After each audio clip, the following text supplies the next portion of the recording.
ரொம்ப நாள் முன்னாடி சிக்கனை நல்லா வாஷ் பண்ணிவிட்டு அதிலே கொஞ்சமாக மஞ்சள் பொடி போட்டுக்கிறலாம். கொஞ்சமாக கல் உப்பு. நம்ம எந்த ரெசிபிக்குமே மோஸ்ட்லி கல் உப்பு யூஸ் பண்ணாலே அதோட டேஸ்ட் கொஞ்சம் அதிகமாக இருக்க மாதிரி என்னோடய ஃபீலு. அது ஏன்னு தெரியல. அப்புறம் கொஞ்சமாக கருவேப்பிலை, ஒரு 2லேருந்து 3 ஸ்பூன் நெய் ஊற்றிக்கிடுவேன். நெய் வந்துட்டு ஆப்ஷனல் தான். உங்களுக்கு வேணும்னா ஊற்றிக்கலாம், இல்லைன்னா நீங்கள் வந்துட்டு கொஞ்சமாக எண்ணெய் ஊற்றிக்கிறலாம். அப்புறம் இஞ்சி பூண்டு பேஸ்ட் வந்துட்டு 1 ஸ்பூன் போட்டிருக்கேன். கொஞ்சமாக வந்துட்டு மிளகா பொடி, ஒரு 4 வரமிளகா வந்துட்டு பிச்சு போட்டாச்சு. இந்த ரெசிபிக்கு பார்த்தீங்கன்னா நீங்கள் சின்ன வெங்காயம் யூஸ் பண்ணிங்கன்னா டேஸ்ட் ரொம்ப நல்லாயிருக்கும். இல்லைன்னா பெரிய வெங்காயமும் யூஸ் பண்ணிக்கலாம். நான் நிறைய சின்ன வெங்காயம் போட்டிருக்கேன். மோஸ்ட்லி மிளகு கறி அந்த மாதிரி மீன் குழம்பு அந்த மாதிரி ரெசிபிக்கெல்லாம் நம்ம சின்ன வெங்காயம் போட்டோம்னா நல்லா டேஸ்ட்டாக இருக்கும். இப்போ அதெல்லாம் நல்லா மிக்ஸ் பண்ணிவிட்டு கொஞ்சமாக தயிர் ஊற்றிக்கிடலாம். அப்போ தான் நல்லா சாஃப்டாகவும் இருக்கும். சிக்கன் கொஞ்சம் ஜூஸியாக இருக்கிற மாதிரி இருக்குமா, அதனால தான். அவ்வளோதான். இப்போ வந்துட்டு அடுப்பை ஆன் பண்ணி வச்சிட வேண்டியதுதான். அவங்க பாட்டுக்கு வேலையை பார்த்துக்கிட்டு இருப்பாங்க. நம்ம பாட்டுக்கு நம்ம வேலையை பார்த்துக்கிட்டு இருக்கலாம். நல்லா தண்ணி வந்துச்சு பார்த்திங்களா. நம்ம தண்ணி எதுவுமே ஊற்ற தேவையில்லை. ஆல்ரெடி குக் பண்ணுறவங்களுக்கு தெரியும் சிக்கனில் தண்ணி விடும்னு சொல்லிட்டு. அது நல்லா வற்றி வரட்டும், அது வரைக்கும் வெயிட் பண்ணணும். இங்கிட்டு பார்த்தீங்கன்னா பாத்திரம் வேறு சேர்ந்து போய் என்னை வான்னு அழைக்கிது. அதை வேறு போய் வாஷ் பண்ண வேண்டிய வேலை இருக்குது. அப்புறம் அடுப்பும் கொஞ்சம் ரொம்ப அந்த ஒரு மாதிரியாக இருக்குது. அதையும் கம்பினாரை வச்சு தேய்ச்சி துடைக்கணும்.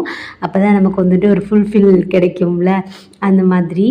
அப்புறம் மிளகு ஜீரகம் பவுடரும் காலியாகிருச்சு. அதையும் அரைச்சி வச்சுட்டோன்னு வைங்களேன். பாப்பாவுக்கு மார்னிங் வந்துட்டு மோஸ்ட்லி நான் நிறையா டிஷ்ஷில் வந்துட்டு மிளகு ஜீரகத்தூள் சேர்த்துக்கிடுவேன். கொஞ்சம் நல்லது தானே, அதனால் கொஞ்சமாக சோம்பு போடுவேன். சோம்பு போட்டு அரைச்சி பாருங்களேன், நல்லா ஃப்ளேவராக இருக்கும். ஜீரகம் 2 கைனா, மிளகு வந்துட்டு நான் 4 கை போடுவேன். மிளகோட குவான்டிட்டி கொஞ்சம் அதிகமாக போடுவேன். ஏன்னா பாப்பாக்கெலாம் கோல்டு இருந்துச்சுன்னா நல்லா கேட்குமா, அதனால தான். அப்போ மிளகு போட்டுக்கலாம். இது வந்து கேரளாவில் எங்கள் நாத்தனார் இருக்காங்கல்ல, அங்கே வாங்குகிற மிளகு ஒரு மிளகு கடித்தாலுமே அவ்வளோ காரமாக இருக்கும். சம்டைம்ஸ் இங்கே வாங்கும்போது நம்ம ஏமாந்துடுறோம்ல, மிளகுல மல்லிகை கூட மிக்ஸ் பண்ணி கொடுத்துட்றாங்க. அவங்களோட பிஸ்னஸ் என்ன சொல்கிறது, ஸ்ட்ராட்டஜியா இல்லை ஏமாத்துறதோ தெரியல. அதனாலே இப்போல்லாம் வந்துட்டு கேரளா போகும்போது அந்த டீ தூள், மிளகு அது எல்லாமே வாங்கிட்டு வந்துடுவேன். அங்கேருந்து வாங்கிட்டு வரது பார்த்திங்கன்னா கொஞ்சம் ஸ்பைசஸ் வந்துட்டு நல்லா இருக்குது. அதனால தான் கொஞ்சோண்டு இஞ்சி பூண்டு எக்ஸ்ட்ரா இருந்துச்சு, அதை எடுத்து வச்சுக்கிட்டேன். ஃபஸ்ட்லாம் நிறைய அரைச்சி வச்சு ஸ்டோர் பண்ணி யூஸ் பண்ணிக்கிட்டு இருந்தேன். ஆனால் டேஸ்ட் வந்துட்டு நல்லாவே டிஃப்ரெண்ட் தெரியுதா, அதனால தான்.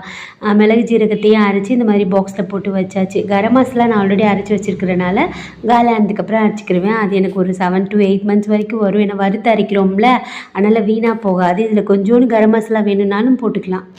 நான் வந்துட்டு இன்றைக்கி போடலை. அப்போ மிளகு ஜீரகம் சோம்பு அரைச்சி வச்சுருக்கோம்ல, அதை வந்துட்டு இது மாதிரி தண்ணி நல்லா வற்றி வந்ததுக்கப்புறமா ஆட் பண்ணிக்கிடலாம்.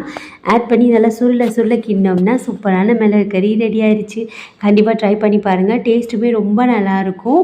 நிறைய பேர் வந்துட்டு ட்ரை பண்ணி பார்த்துட்டு சொல்லியிருக்காங்க, மிளகு கறி வந்துட்டு ரொம்ப நல்லா இருக்குது சிஸ்டர்னு சொல்லிட்டு.